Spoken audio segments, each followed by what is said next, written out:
அது தேவனுடைய நியாயப்பிரமாணத்துக்கு கீழ்ப்படியாமலும் கீழ்ப்படிய கூடாமலும் இருக்கிறது. அது கீழ்ப்படியாது, கீழ்ப்படிய முடியாதான். அது அந்த மாம்ச சிந்தை என்ன செய்யாது? கீழ்ப்படியாது, கீழ்ப்படிய முடியாததாக இருக்கிறது. அப்போ இருதயம் என்ன ஆயிருது? கடினமாக மாறி விடுகிறது அப்படின்னு சொல்லி நம்ம பார்ப்போம்.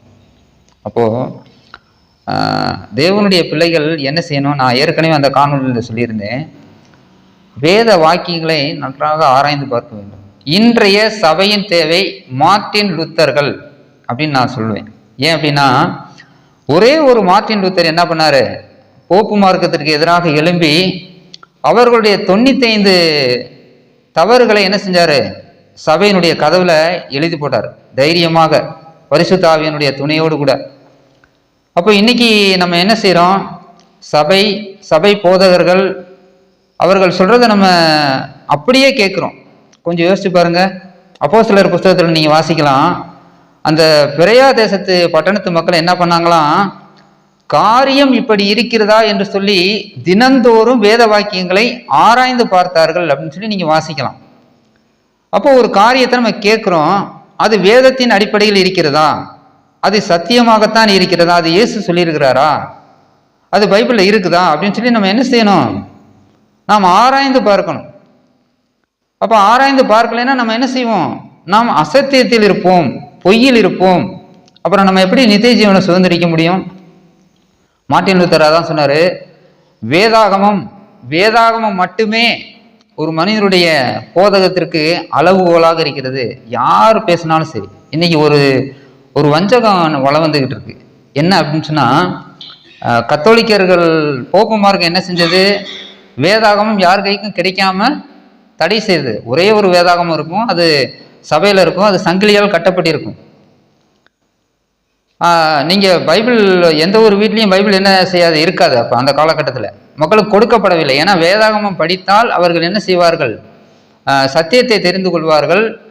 நமக்கு விரோதமாக என்ன செய்வாங்க? கேள்வி கேட்க ஆரம்பிச்சிருவாங்க அப்படின்னு சொல்லி அவங்க என்ன செஞ்சாங்க? வேதாகமத்தை தடை செய்து வைத்திருந்தார்கள். அப்போ இன்னைக்கு வேதாகமம் நம்ம கையில் இருக்கு. ஆனால் அந்த வேதாகமத்தை நம்ம ஆராய்ந்து பார்க்கிறோமா? நன்றாக வாசித்து தெளிந்து இருக்கிறோமா? தெளிந்த புத்தியோடு இருக்கிறோமான்னு சொல்லி நம்ம பார்க்கணும். ஒரு வசனத்தை நம்ம வாசிக்கலாம். 2 தீமோத்தேயு 3:16. நீங்க அடிக்கடி வாசிச்ச ஒரு வசனமா தான் இருக்கும். இதை முதல் வசனத்திலிருந்தே வாசிக்கிறேன். 16, 14, 17. வேத வாக்கியங்கள் எல்லாம் தேவனுடைய ஆவியினால் அருளப்பட்டிருக்கிறது. இதை நம்ம நம்புறோம். இந்த நம்பிக்கையில நம்ம உறுதியா இருக்கிறோம். அதுல எந்த மாற்றமும் இல்லை. தேவனுடைய மனுஷன் தேறினவனாகவும், நீங்க தேறின ஒரு மனுஷனா இருக்கீங்களா? வேதாகமத்தை வாசித்து தேறின ஒரு மனிதனாக இருக்க வேண்டும் என்று பைபிள் சொல்லுது. தேறினவனாகவும் எந்த நற்கிரியையும் செய்ய தகுதி உள்ளவனாகவும் இருக்கும்படியாக, எந்த ஒரு நற்கிரியும் செய்யக்கூடிய தகுதி படைத்த ஒரு நபராக இருக்கணும். அவைகள் அது எதுக்கு அப்படின்னு சொல்லி பாருங்க. அடுத்த வசனம் சொல்லுது, உபதேசத்துக்கும், நாம் அறிந்து கொண்ட சத்தியத்தை மற்றவர்களுக்கு நம்ம என்ன செய்யணும்? சொல்வதற்கு கடமைப்பட்டிருக்கிறோம். ஏன்னா நாம் பெற்றுக்கொண்ட சமாதானத்தை, நாம் பெறப்போகும் நித்திய ஜீவனை அவர்களும் பெற வேண்டும் இல்லையா? அதான் நம்முடைய ஆசை. அப்போ அவைகள் உபதேசத்துக்கும் கடிந்து கொள்ளுதலுக்கும். ஒரு நபர் சத்தியத்துக்கு விரோதமா பேசும்போது, ஐயா இப்படி இல்லை, பைபிள்ல இது வேற மாதிரி இருக்குதே அப்படின்னு சொல்லி நம்ம என்ன செய்யணும்? எடுத்து காட்டக்கூடிய தன்மை உடையவர்களாக. அதான் கடிந்து கொள்ளுதல். கடிந்து கொள்ளுதல்னா என்ன அர்த்தம்? ஒரு காரியத்தை குறித்து ஒருவர் பேசுகிறார். அப்ப அந்த காரியம் வேதாகமத்திற்கு இசைவாக இல்லை, அது வேதாகமத்துல இல்லை அப்படின்னு சொல்லி சொல்லும்போது, இல்லையா வேதாகமத்துல இப்படி இருக்கு அப்படின்னு சொல்லி நம்ம என்ன செய்யணும்? சொல்லணும். அதான் கடிந்து கொள்ளுதல். சீர்திருத்தலுக்கும், நம்மை சீர்திருத்துவதற்கு. மார்ட்டின் லூத்தர் அந்த வேதாகமத்தை ஆராய்ந்து ஒவ்வொரு காரியத்தையும் மக்களுக்கு சொல்லும்போது அவர்களுக்கு மத்தியில் ஒரு பெரிய சீர்திருத்தம் ஏற்பட்டது. சீர்திருத்தம் ஏற்பட்ட பிறகு ஒரு எழுப்புதல் ஏற்படும். எப்பயுமே ஒரு சபையில சீர்திருத்தம் தான் முதல் தேவையாக இருக்கிறது. ஏன்னா பைபிள் தெளிவா தெரிஞ்சிருக்கணும். இயேசுனா யாருன்னு தெரிஞ்சிருக்கணும். இயேசுனுடைய உபதேசம்னா என்னன்னு தெரிஞ்சிருக்கணும். அவர் சொல்லக்கூடிய சத்தியங்களை நாம் முழுமையாக அறிந்திருக்க வேண்டும். அப்பதான் ஒரு சீர்திருத்தம் நம்முடைய இருதயத்துல ஏற்படும். அப்ப சீர்திருத்தம் ஏற்படும் போது அந்த மனிதர்கள் மூலமாக ஒரு எழுப்புதல் ஏற்படும், ஒரு ஒருமைப்பாடு ஏற்படும். அப்பதான் நம்ம மற்றவர்களோடு நம்ம என்ன செய்வோம்? இணக்கம் உள்ளவர்களாக, ஒருமைப்பட்டவர்களாக ஒன்றுபட்டவர்களாக, ஐக்கியம் உள்ளவர்களாக நம்ம இருப்போம். நமக்குள்ள ஏன் ஐக்கியம் இல்லை? நம்ம பைபிள் சரியா படிக்கிறது இல்லை. அந்த வேதாகம சத்தியத்தை நம்ம சரியா என்ன செய்யறது இல்லை? தியானிக்கிறது இல்லை. அதே போல இப்போ ஒரு வஞ்சகம் வந்திருக்குன்னு சொன்னேன் இல்லையா? என்ன வஞ்சகம் அப்படின்னு சொல்லி பார்க்கும்போது, சபைக்கும் சபை போதகர்களுக்கும் விசுவாசிகள் கட்டுப்பட வேண்டும். நான் அதை மனப்பூர்வமாக ஏற்றுக்கிறேன். ஏன்னா சபை போதகர் மதிக்கப்படத்தக்கவர், சபை மதிக்கப்பட வேண்டிய ஒன்று. ஆனால் அந்த சபையும் சபை போதகரும் பொய்யான உபதேசங்களை சொல்லும்போது அதை நாம் ஏற்றுக்கொள்ளவே கூடாது. அது யாராக இருந்தாலும் சரி.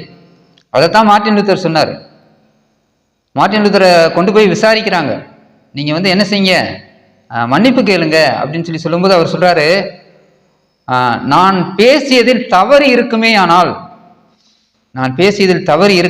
95 தவறுகளை நான் சர்ச்சு வாசல்ல கதவுல எழுதி ஒட்டினேன் இல்லையா, அதுல தவறு இருக்குமே ஆனால் நீங்கள் வேதாகமத்திலிருந்து எனக்கு மேற்கோள் காட்டுங்கள், அதை நான் பரிசோதித்து விட்டு நான் உங்களிடத்துல மன்னிப்பு கேட்கிறேன். அப்படி இல்லாத பட்சத்தில் நான் என்ன செய்ய மாட்டேன், நிச்சயமாக மன்னிப்பு கேட்க முடியாது. என்னுடைய மனசாட்சி என்ன செய்யாது, அதற்கு இடம் கொடுக்கவே கொடுக்காது அப்படின்னு தெளிவா சொன்னார்.